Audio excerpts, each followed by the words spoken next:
Good morning, party people. It is May 1st or 10th. Good Lord. Okay, it's Friday. Okay, so we are back in the book of Revelation, and we'll see if I can get a little bit further today than I did yesterday. Let me give you our daily reading for those of you that might be following along the way I read. So today we were in the New Testament, so I read Matthew 9:10, the book of Jude, and now we're going to start over with Acts next in a couple of days.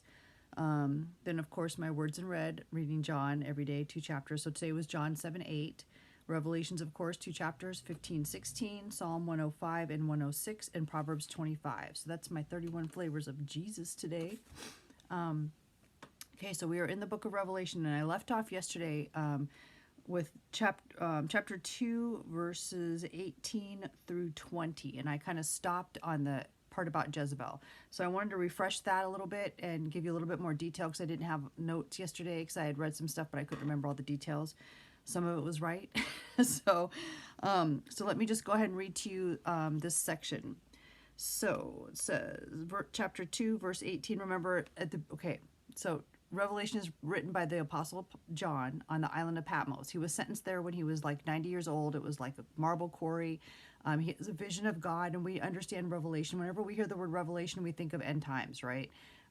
So when Jesus appears to him, it's a physical manifestation. He sees, he hears.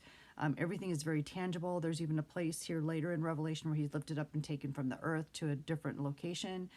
So it's very physical. It's a physical thing that he's experiencing.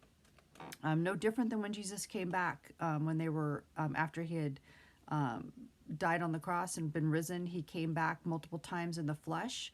He actually ate with them. He appeared to them. They touched him. So this was a similar kind of thing, right? He was physically there.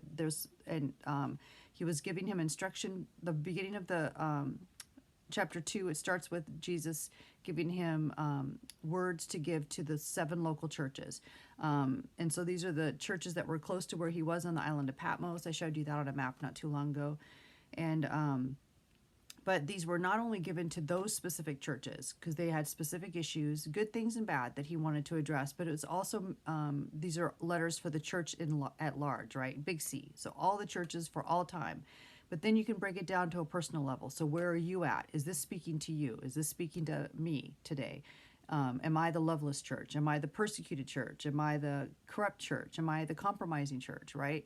So all of these things can be looked at as our own personal introspection as well. So we're still continuing the letter. So we've already gone through, the first church was called the loveless church.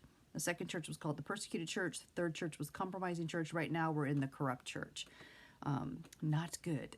So they're similar to how each one of them starts the same. He has a salutation to the leader of the church. In the book of Revelation, they call them angel, but it's actually a person, right? We don't write letters to an angel. This is actually directed to a person, the leader of that church. And after that, he usually gives a title, who he is, what he's, he shows up big. This is who I am. And then he usually will give a commendation, right? He'll say what they're doing good. And then if there's a correction, all of the churches except for 2 have a correction.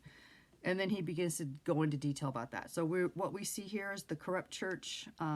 Says, to the angel of the church in Thyatira write, these things says the Son of God, who has eyes like a flame of fire and his feet like fine brass. That's referring back to chapter 1 in Revelation. And also there's a place in Daniel that has some similar language. I know, so now he's giving the commendation. This is all in red, so this is Jesus speaking. I know your works, your love, your service, your faith, and your patience. And as for your works, the last are more than the first. Okay, so he's commending them. These are great things you're doing. The works that you're doing even more recently are even greater than the works you were doing before. So this is great. This is good things. But then it says, nevertheless, I have a few things against you because you allow that woman Jezebel, who calls herself a prophetess, to teach and seduce my servants to commit sexual immorality and eat things sacrificed to idols. And I gave her time to repent of her sexual immorality, and she did not repent. Indeed, I will cast her into a sick bed, and those who commit adultery with her into great tribulation, unless they repent of their deeds. I will kill her children with death, and all the churches shall know that I am he who searches the hearts and minds. And I will give to each one of you according to your works. Okay, so I'm going to stop there. There's more. but I kind of I didn't get much further than the Jezebel thing. So I just wanted to give you a little bit more detail on Jezebel. So when he's bringing up these historical people and historical moments in time during these letters, or any time in the Bible, you want to go back and research what he's referring to. Get as much information as you can. So what you see here, so this is my Old Faithful map, just real quick. This is the history of Israel. Here's the northern kingdom. Here's the southern kingdom. These guys were a freaking mess, right? These guys were always in trouble. These guys were always doing adultery. They, as far as worshiping false gods, these guys did a lot better towards the end. Of course, you're going to always have some mess in here too. But these guys broke away, right? God did not want this. These guys broke away and did their own thing. And let me show, and Ahab was a wicked king, very wicked king. He had moments where he wasn't so bad, but it was when Jezebel was not around him. But this is where he is in that timeline. So you see Saul, David, Solomon, and then here is the northern kingdom, and here is Ahab, who married Jezebel. And their daughter actually married someone in the southern kingdom and caused all kinds of trouble down there. But this is where this happens in the lineage, right, of the northern kingdom. And that was from a study we did on, I think it was First Kings or Second Kings, I don't remember. But anyways, I'm trying to get through this quick. So what you want to do is you want to go back to First and Second Kings, and First Kings chapter 16 on, and then Second Kings chapter 9. I actually wrote it down so you guys can go back and look at all the stuff that Jezebel, where she's mentioned. And I'll also go back and do a study on Baal worship, okay? Because that's going to give you some information on the type of person she was. So I told you yesterday that her father was a king and a priest of Baal, right? So he was a king. She was royalty. That's why Ahab married her. It was a political alliance. And he was from Sidon, so he was a Sidonian.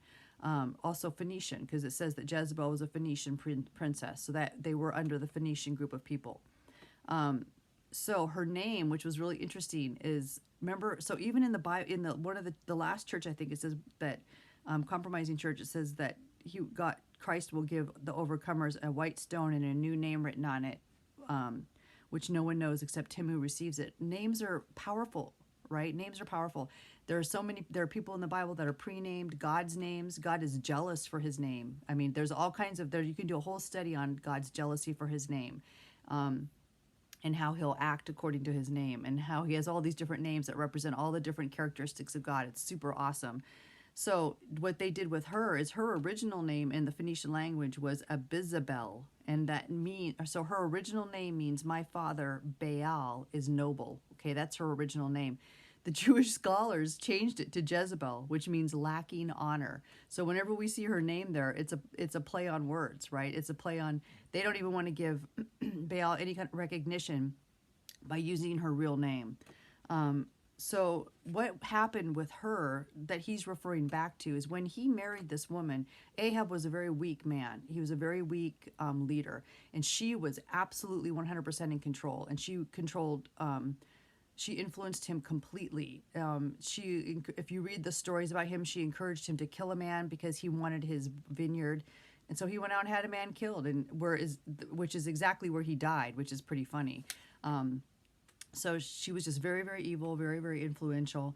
And she got Ahab to establish let me just read this to you. He established an altar for Baal and a temple for Baal and a wooden image for Baal.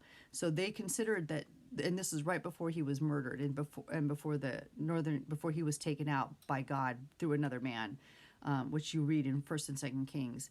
But that went a whole long way towards establishing a false religion in Israel. So replacing God, right? He was the king. So what he did mattered, right? And so when you look, and so the Bible goes on and on in the commentaries about how corrupt this was and how this was replacing God. Well, what do we see now, right? So anything that comes in and is saying and is taking away God and is being set up as not a replacement, but kind of like a replacement, whether it's science or